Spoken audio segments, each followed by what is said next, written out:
Welcome to the channel. Let's get to the news. The peak of public discussion of the dirty bomb by Russian politicians seems to have passed.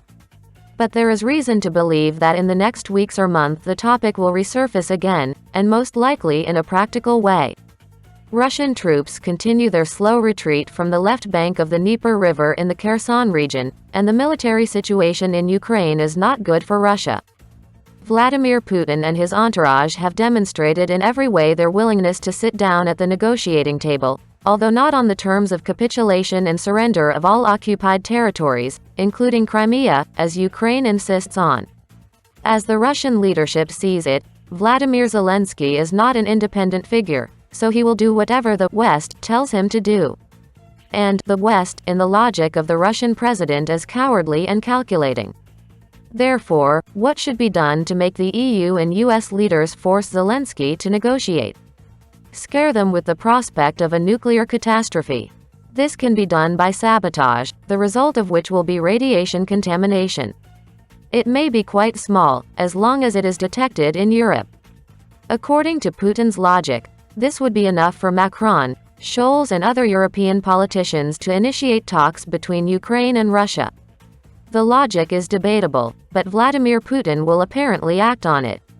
The only facility in Ukraine that could become the site of such a sabotage was and remains the Zaporizhzhia nuclear power plant.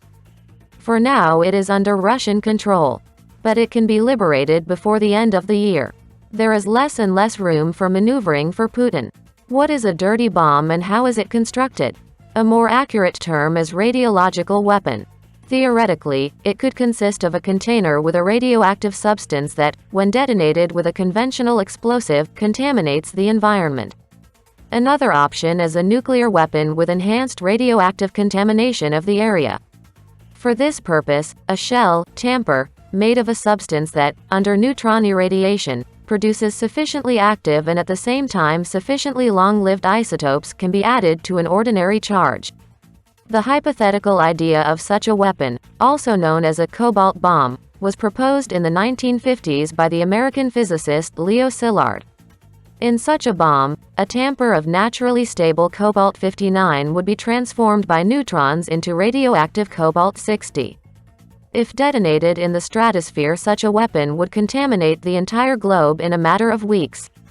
If large enough, such a doomsday machine could not even be launched anywhere. About 500 tons of cobalt-60 in the atmosphere is considered sufficient for mankind to cease to exist within 10 years.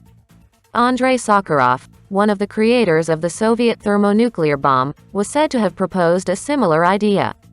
It was allegedly a ship with a nuclear charge, a large supply of deuterium and a cobalt cladding.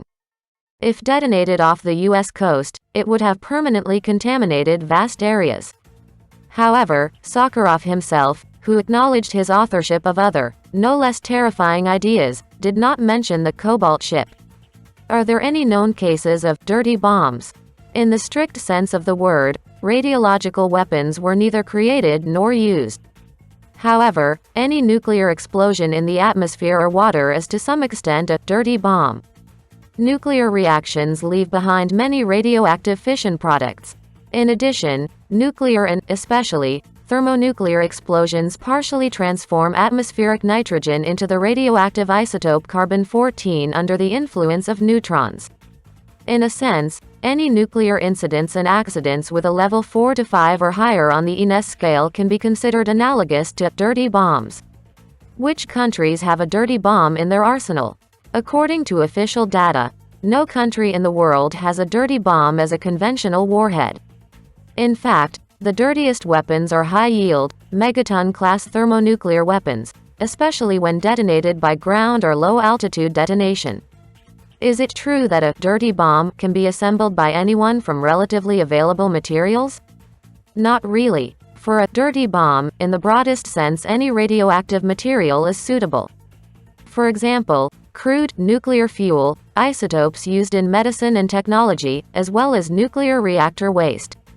But from a practical point of view, there are many nuances and problems. There are not many places in the world where nuclear fuel and industrial isotopes are produced. Scientists, the military and intelligence services of the leading countries know these centers and are familiar with the range and characteristics of their products. The very concept of the dirty bomb involves the release of active substances into the environment. This means that samples of substances can be collected and analyzed. Modern technology makes it possible to determine the origin of radioactive materials accurately enough, so it would be problematic to cover the tracks. Nuclear reactor spent fuel is another matter. Russia and Ukraine both operate nuclear power plants of the same type. So a dirty bomb, made from their waste could, in principle, belong to both sides and both could accuse each other with roughly equal credibility. The problem is that a dirty bomb, made from reactor waste, is too dirty to be made. Spent fuel contains dozens of radioactive isotopes, many of which remain highly active for hundreds or thousands of years. They emit everything from alpha and beta particles to gamma rays. So any attempt to make a munition out of such waste is likely to kill those who assembled, transported, and maintained it. To make such a bomb safe for personnel would be to make it so huge and heavy that compatibility with means of delivery, artillery, missiles, aircraft, is out of the question. Nuclear and thermonuclear warheads are compact, lightweight, and relatively safe to handle because the nuclear fuel they contain is relatively pure. It emits mainly alpha particles, which are easily trapped by the cladding and even more so by the body of the bomb, missile or shell. All the dirt of nuclear weapons appears only at the moment of detonation. Finally, the high activity of nuclear waste would complicate the secrecy of such a dirty bomb. Is it possible to use a dirty bomb to simulate an abnormal triggering of a tactical nuclear weapon? According to the Russian side, this is exactly the kind of provocation Kiev is allegedly planning. No, this is impossible. There are two types of abnormal triggering of a nuclear warhead: an incomplete nuclear explosion, or a conventional chemical explosive in a warhead without nuclear reactions. An incomplete explosion still produces some amount of radioactive isotopes, fission products. The isotopic signature of each type of warhead is unique and cannot be reliably simulated by any other material. The nuclear power reactor wastes available in Ukraine are completely dissimilar in their isotopic composition to the fresh fission products of nuclear or thermonuclear weapons. An atomic explosion can only be simulated by an atomic explosion, with an explosion of exactly the same charge. Otherwise, the forgery would be obvious. A warhead accident without an atomic explosion is usually accompanied by a scattering of raw nuclear fuel on the ground. In order to fake such an incident, one must have a stockpile of material typical of such warheads. Modern warheads are usually made of highly pure plutonium-239 and highly enriched uranium-235. Plutonium is produced from low burn-up fuel that has been irradiated in a reactor for only a few weeks, using a complex and dangerous Purex process. Spent fuel rods in reactors for a year or more, and they are not suitable for this purpose. There is too little plutonium-239 left. Production of enriched uranium-235 is no less complex and costly, and requires serious production capacity. Therefore, Ukraine most likely does not have materials suitable to simulate a failed nuclear attack. Is it possible to turn a nuclear power plant into a Hiroshima, to set off an atomic explosion of a reactor or waste repository by shelling or sabotage? No. An atomic explosion is possible only under special conditions, which are very difficult to create. It is necessary to collect the nuclear fuel in a critical mass, at which a self-sustaining chain reaction is possible. Then, at the right moment, a neutron source must be triggered to start the reaction. But the main thing is to keep the critical mass long enough, fractions of a second, not to let it disperse too quickly, so that a sufficient amount of fuel can enter the reaction. The slightest deviation from the calculated parameters and there will be no nuclear explosion. This is why nuclear weapons are so complicated and difficult to make. There is a lot of fuel in reactors, but it consists of tiny pellets assembled into rods and distributed in a large volume of the core. It is impossible to create the conditions under which a nuclear explosion is possible in a reactor. In addition, reactor fuel does not have the purity and concentration of uranium or plutonium required for weapons. All of this is true not only for working fuel, but also for spent fuel.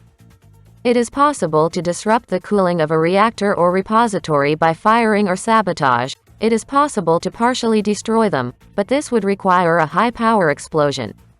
It is hardly possible to achieve this with conventional tactical missiles carrying up to half a ton of explosives. It is possible to blow up nuclear facilities with explosives brought specially for this purpose, e.g., in trucks, but again, you would need a lot of them. Structures of this kind were not designed only for peacetime and have a large safety margin. In any case, such actions can lead to some release of radioactive substances, but not to a nuclear explosion. What about Chernobyl? Didn't the reactor explode then? So it is possible to arrange something like that? There was no nuclear explosion in Chernobyl. It was a thermal explosion of nuclear nature. The reactor exploded, literally, like an overheated steam boiler. The accident was caused not by any external factor, but by a set of internal reasons. The reactor design was extremely unfortunate, and the staff was acting on it, apparently, without even being aware of the dangers.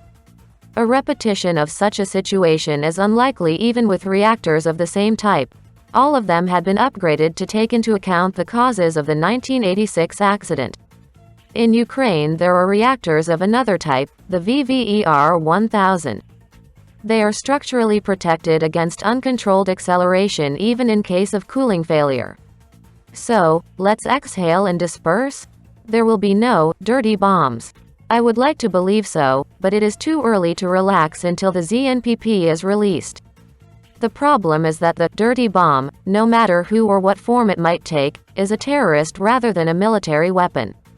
It is militarily meaningless, but very effective for instilling fear and panic.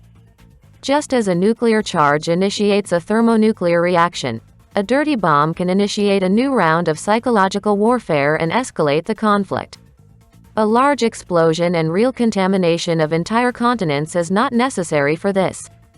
The fact of a radioactive ejection is important, and its scale is not so crucial. The desire to take the conflict to a new level is enough.